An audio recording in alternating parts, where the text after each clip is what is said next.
Hey, I'm here at the Wild Bill 20 with Todd today.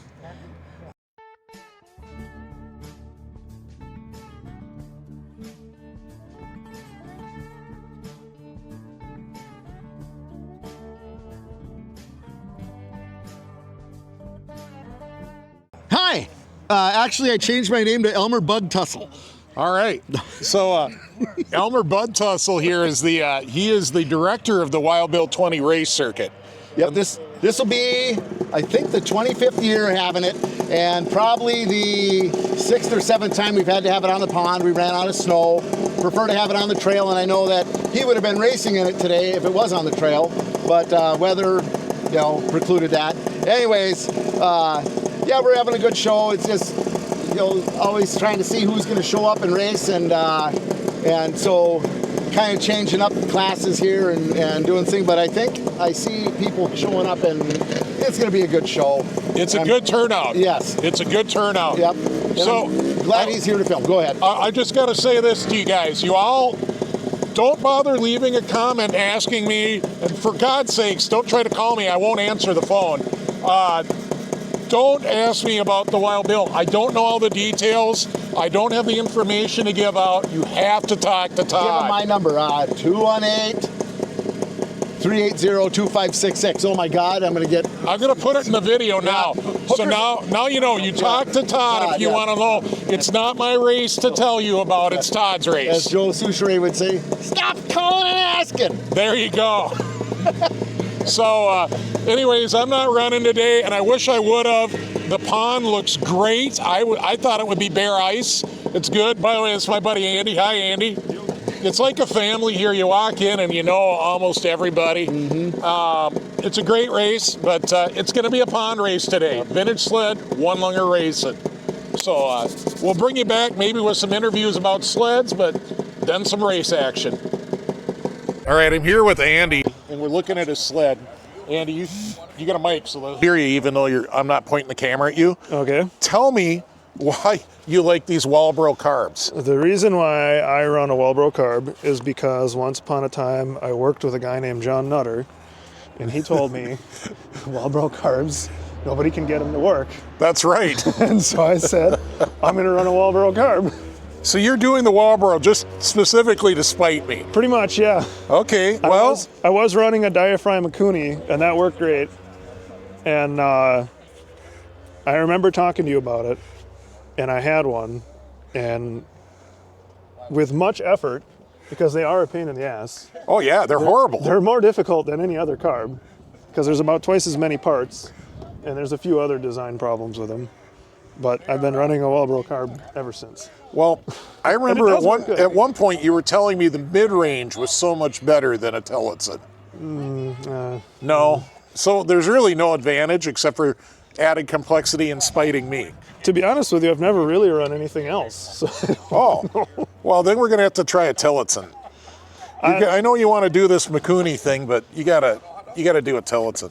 And well, I don't think there's anything wrong with the Tillotson. The reason why I like Mikuni is because you can still buy OEM diaphragms for them. Oh, yeah. Because they used them on watercraft. They use very similar, not quite exactly the same.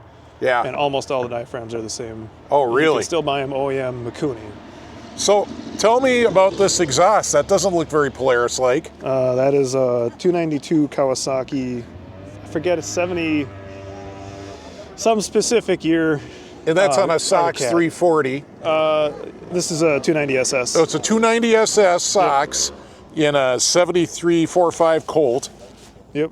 Polaris Colt, which that motor never came in that year Colt. No. With an Articat exhaust. Yep. All right. And the Walbro carb would also technically probably be an Articat carb. Yeah, they used them on 292 Kawasaki's. You know, if your sled breaks, I think I know why. It hates itself. It's so full of conflict, Andy. It's been breaking a lot lately, so. It's very full of conflict, but it's a cool sled, and we wish you luck today in the race, Andy. Oh, thank you. I need it. I have not had good luck lately. All right, I'm here with Brenten, who I've kind of known through one lung racing, but then one year he's up at Bratfest with us. Yep, that's right. More than 1 year. Yep. But he didn't bring this. So, Brenten, tell me about your race sled. Well, it started out as a 72 Cheetah 440. Okay. Actually rode it around at the Waconia Ride-In as a really nice original sled about 10 years ago. Nice. And it has morphed over the years into a One Longer 100 sled. Sweet. And, so what motor are you running? It's a Sox, yep, obviously. It has a 290 Sax in it with a 320 kit on it now. 320 kit, and what carb? It's an HR carburetor. It's an HR and a true Tillotson. Yep, that's a 70B. Okay. So, yep. Sweet. You got the chrome tank on her, and she's a little bit longer wheelbase. Yeah, this one has a 116 in it. That's probably better for like a one longer 100, I would think. It's good on the rough stuff, that's for sure. Yeah. The little short links is pretty choppy. Yeah, it's a little heavy for the short track stuff, but it's great on the rough stuff. So cool. Yeah, it's been a good sled. It's got over 1,000 miles on it from Holy cow! All the 50s and 100s. It's changed hands a few times. And yeah, it's just nice to get out here and get one last race in. Awesome. Well, thanks for showing it to us, Brenten. Absolutely, thank you. There's tuning, and then there's tuning. Andy just changed his entire exhaust system out just to check it on race day. Doing hot laps, seeing which one works better.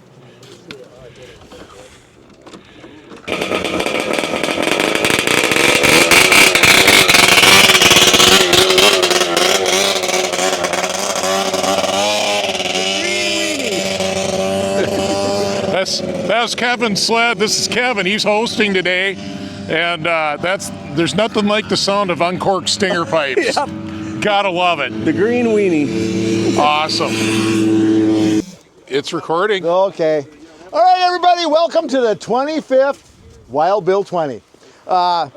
Change things up, I know, a little bit today. We're going to have enticers and HRs. Enticers are HRs in this race. Then we have HD because we got a full thing. And if you decide you want to run in the mod class, we got a few. Any sled can jump into the mod class. And so you can get an extra, 20 laps.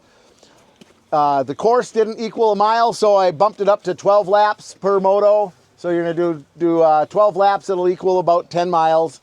And then, after all that, whether you need a break or not, we switch it around. You actually go clockwise on the second moto. Nobody even took a practice lap doing that, but so you'll all be surprised. I think that's it, but if you, in the meantime, decide you want to jump into the mod class after that first heat, let me know and we'll write you down and get you in there. The only thing about this race, whether you want to or not, if you're the first person to break down, regardless of class, you get the chicken. And I think Wesley knows about that. Who else? Don? Joe knows about the chicken. Greg got the I don't chicken. really want to tell you what his real name is. Yeah, Greg. Yeah, he's got it. He got it. So, and I'm sorry that the way the weather turned out, things kind of happened real fast. I didn't get a green weenie made yet. The trophy, it's kind of the take-home trophy, has Wild Bill and the date on it. And we can still, it's kind of I get to pick who wins that. If you have the best potential and have the worst performance, you get the green weenie. And that's named after sled number 009, which is called the green weenie. And that one there, it took a while, but it did finally finish. Kevin finished a couple races with it, and that green sled has the course record for the trail. So, oh yeah, and by the way, this isn't first, second, third. It might end up that way, but this is all timed. So the lowest time on both motos is who wins the race. So, all right, we're starting with HR, then HD, and if anybody wants to jump in the mod class, just come and see me. So, that being said, happy racing, HRs and enticers on the line.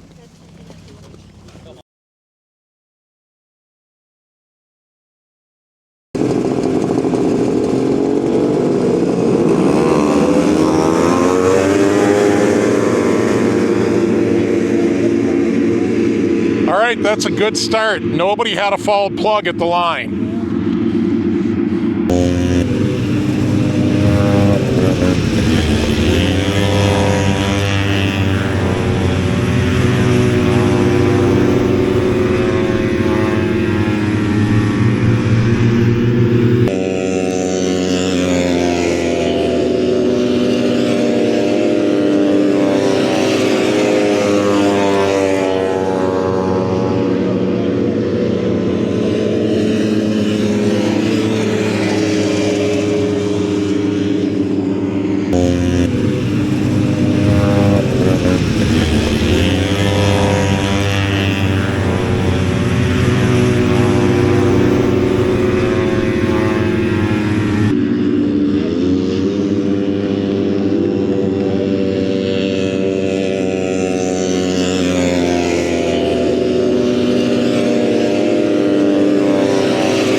So Kevin stopped by, told me with the radar gun, the two guys in last place were the fastest times consistently down the straight. And they were going about 47 to 49 miles an hour. The rest of the pack was down around 45, 46. I guess it just goes to show you how much of a difference it makes if you're fast in the corners. So having the fastest sled doesn't necessarily win the race.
There across the lake, we believe that to be the Choke the Chicken winner.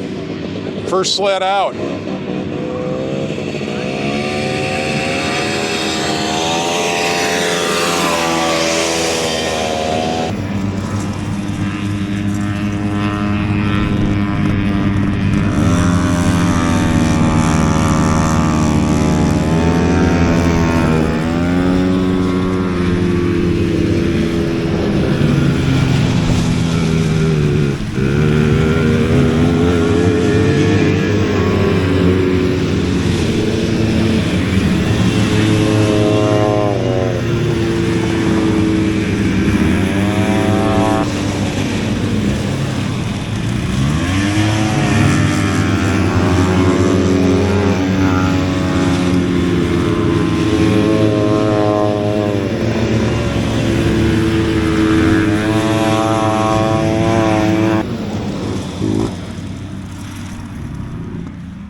Todd's out there taunting the drivers with an old style, telling them it's beer break after this. All right, this last place Scorpion coming up here. This is the sled that burned down on me on the Wild Bill. There was. Oh, does he?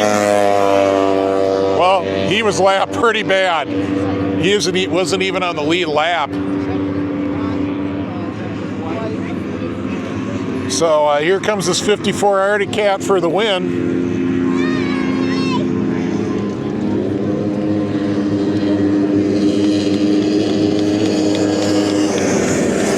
Well, halftime win.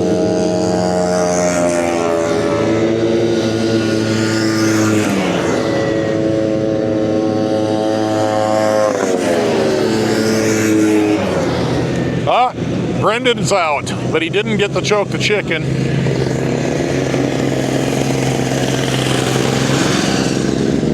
All right, Brenden got dragged in. He's frantically trying to fix something so he can go back out. He isn't even going to answer questions.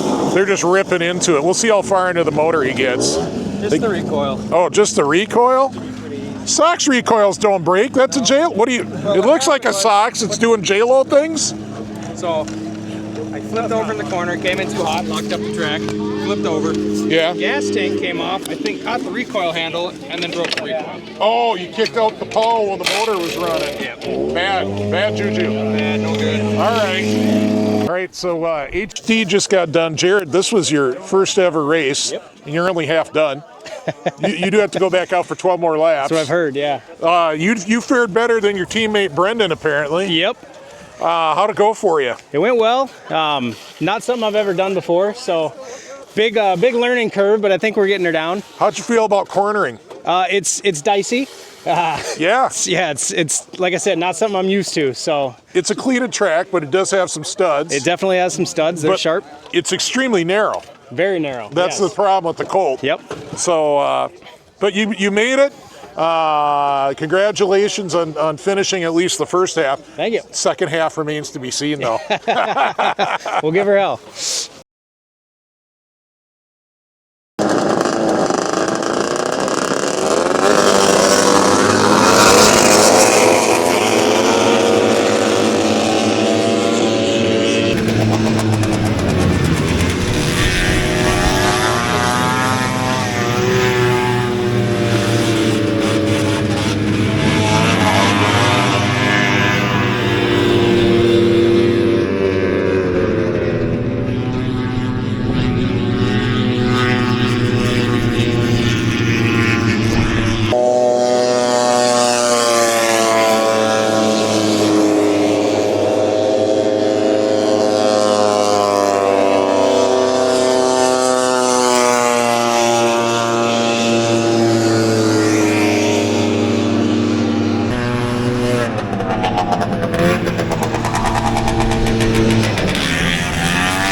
Slapper on a snowmobile. Wow.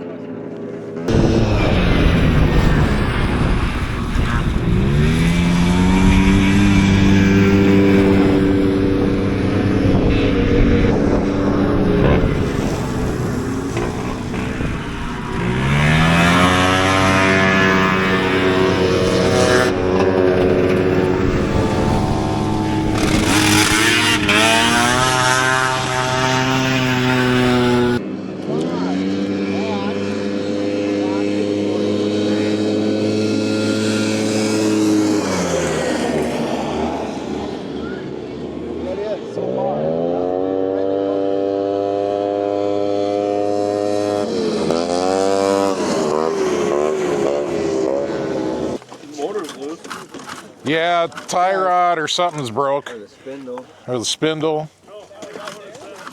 The rod ain't moving on this end. There you go. Drifted out. So it either fell off or broke on the end of the steering post. Well, there you go.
It's still running. I think everybody can tell what happened by the slush in your mask. That sucks, Andy. And I probably didn't get it on camera.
For Brenden.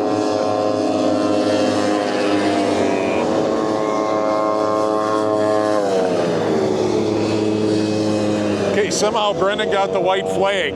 I think he's a couple laps short, personally. He was broke down for quite a while.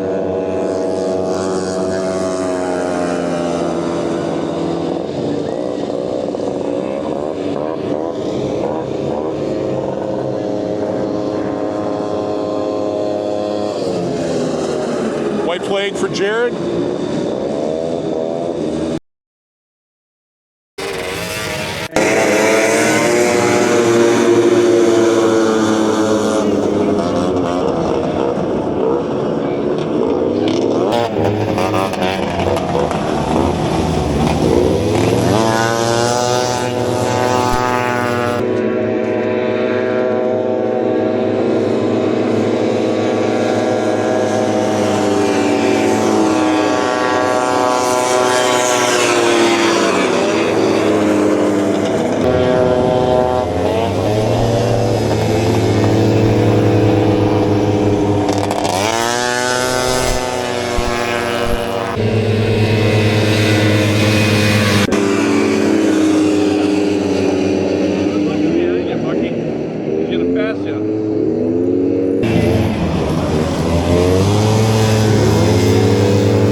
want to thank everybody that took part of this race. You guys make this happen. A really good turnout, and I hope you enjoyed the track. It was a lot of fun to watch and everything. This was the 25th year of the Wild Bill 20. On a normal year, we have snow, and we will do this event. We actually get on the trail here and ride out to Denham, 10 miles, and ride back and time that. I don't know how many times we've had to have it on the pond because of lack of snow, and this just happened to be one of them. And initially I had planned this to be next weekend, but then you start looking at weather, we wouldn't have had a pond. We would have been, jet skiing out there. So I'm glad the ice held up and everything. And all right, so I will just start off, and I'm going to do, normally I would do like HRHD mod, but I'm going to start with the mod class today. It's always a crapshoot on who shows up and what we can do. But anyways, we did have, I think 7 or 8 initial mod sleds, but a couple of them got scratched. Anyways, but we'll start out. The third place in the mod class goes to the number 85 Articat of Bucky Fratsky. I know Zach there is going to be a little upset, but you didn't finish either heat. So, and Bucky's total time, with the added minutes for not finishing the first one, your total time was 30 minutes and 8 seconds. So there you go. I want to take it. Well, you can give it to Zach if you want, but your name goes on the plaque. Hey, he's right there, but no, you're third place. What? I'm not. All right. I didn't finish. There goes Bucky. He handed it over to Zach. I'm going to write that down. Well, I didn't finish. You can keep that time, Zach. All right. So at least you get something. Okay. Second place in the mod class goes to the number, is it the 518 Polaris of Brenden Bungert? Oh, did you? When? Well, you might be able to afford the gas to get back home. Thank you very much for showing up. You put on a good show. Thanks for having us. And I think he's here. First place in the mod class goes to Corey Procker on Bucky's number 80 moto ski. Corey, I think he was here. Yeah, all right. Hey, another first place on the plaque. Have you won mod yet? HR and HP, right? All right. Well, there you go, Corey. All right. And that was the mod class. And now I am going to do HR. We had 1, 2, 3. There were 8 sleds in the HR class today. And what happened is I brought Enticer sleds into the HR, and they seemed to perform pretty good up until the final heat. But anyways, so we'll go third place in the HR class on an Enticer goes to Gary Johnson. This guy shows up for a lot of my races. And he performed better today than he did in the 100-miler last week, which is okay. There you go, some gas money. Thank you, Gary. Yep, thank you for showing up. Second place. Now this, this one wasn't as close, but second place in the HR class on the number 11X Articat of Kevin Anderson. He had a total time of 29 minutes and 11 seconds. So, yep, under 15 both times. There you go. And for doing this, the top 3 get there. I have a plaque of all the winners for the last. Well, I don't know if I got the first year or not, but so you'll be on the plaque, and then someday hang them in the bar here again, possibly. First place in the HR class with a total time 7 seconds faster than Kevin, 29 minutes and 4 seconds. Mitch Romaker. Hey, this guy does a lot of work for Vintage One Lung Racing. There's that. There you go. Thanks for coming, man. Thanks for the show. He puts on a ton of races. It's the Midwest, Minnesota Vintage One Lunger, right? All right. Well, You look him on, and he just last Saturday put on a 100-mile race out at Cragen's, and that's always quite an event too. Bucky won that one in the HD class. So, anyways, all right, and this is why I held this off. There's a reason why I held HD off. It was the big class today. We had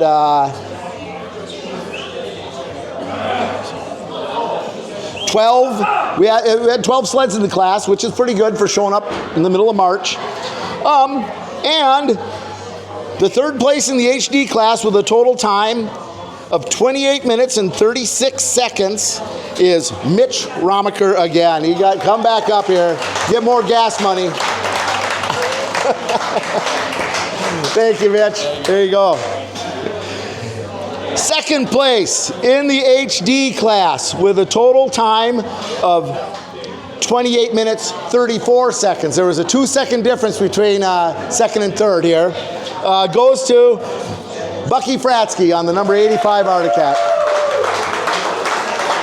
There, you'll take that one, won't you? Okay.